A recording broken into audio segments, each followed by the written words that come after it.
മലപ്പുറം മഞ്ചേരിയിൽ കെട്ടിടത്തിന് മുകളിൽ അസ്ഥികൂടം കണ്ടെത്തിയതിൽ ഫോറൻസിക് സംഘം പരിശോധന നടത്തി. മഞ്ചേരി ചരണിയിലെ കെട്ടിടത്തിന് മുകളിലായിരുന്നു ഇന്നലെ രാത്രിയിൽ അസ്ഥികൂടം കണ്ടെത്തിയത്.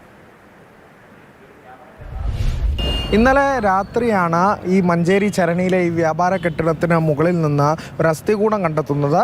ഈ കെട്ടിടത്തിലെ തന്നെ തൊഴിലാളികളുടെ ശ്രദ്ധയിലാണ് ആദ്യം പെടുന്നത്. പിന്നാലെ പോലീസിൽ വിവരം അറിയിച്ചു. പോലീസ് പ്രാഥമിക അന്വേഷണത്തിലേക്ക് കടന്നു.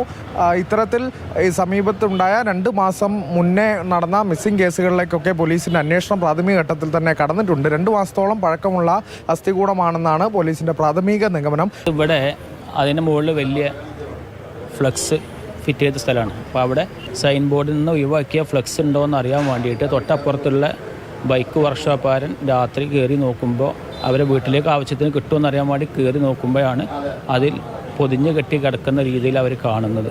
ഇവിടെ ഇഷ്ടംപോലെ ആളുകളുടെ സാന്നിധ്യം ഉള്ളതാണ്. പക്ഷേ ഒരു വാസനയോ മറ്റോ ഒന്നും കിട്ടിയിട്ടില്ല എന്നുള്ള കാര്യത്തിലാണ് ഇപ്പോൾ സംശയം.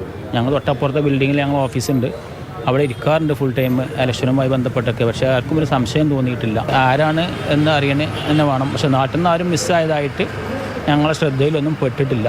ഞങ്ങൾ ഓഫീസാണ്. ഒരു മാസമായിട്ട് ഞങ്ങളത് നേരെ ഈ ഓഫീസിൽ കിടക്കുന്നുണ്ട്. ഞങ്ങളത് കണ്ടെങ്കിൽ വാസനയോ അല്ലെങ്കിൽ പശുവിൽ പട്ടപ്പെട്ട് വർക്ക് അങ്ങനെയൊക്കെ വരുമല്ലോ. ഒരു ബോഡി തന്നെ അങ്ങനെ ഉണ്ടാവുമല്ലോ. കണ്ടില്ല ഞങ്ങൾക്ക് ദൂരത്തുണ്ട്. അതേപോലെ തന്നെ ഇവിടെ താഴെ ഭാഗത്ത് തമിഴ്നാട് സ്വദേശികൾ വർക്കുണ്ട്. 6 പേരുണ്ട്. ഒരു 2 ദിവസം മുമ്പ് ഓപ്പൺ ടെറസിൽ പോയിരുന്നു എന്ന് പറഞ്ഞു. ഈ സംഭവം നടന്ന സ്ഥലത്ത് പോയിരുന്നു എന്ന് പറഞ്ഞു. അതൊന്നും അവരെ അങ്ങനെ സ്മെല്ല് ചെയ്യുകയോ കാണുകയോ ഒന്നും ചെയ്തിട്ടില്ല. അതിപ്പോൾ അവർ കണ്ടവർ പറഞ്ഞതെന്ന് വെച്ചാൽ ഫ്ലക്സിൻ്റെ ഉള്ളിൽ മടക്കിയായിട്ടാണ് ഈ ബോഡി കാണപ്പെട്ടിട്ടുള്ളത് എന്നുള്ള രൂപത്തിലാണ് പറഞ്ഞത്.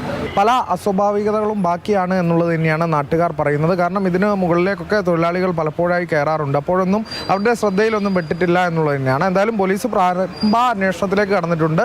അനീസ് തോട്ടക്കാരനൊപ്പം അരുൺ അമൃതനാഥ്, മാതൃഭൂമി ന്യൂസ്, മലപ്പുറം.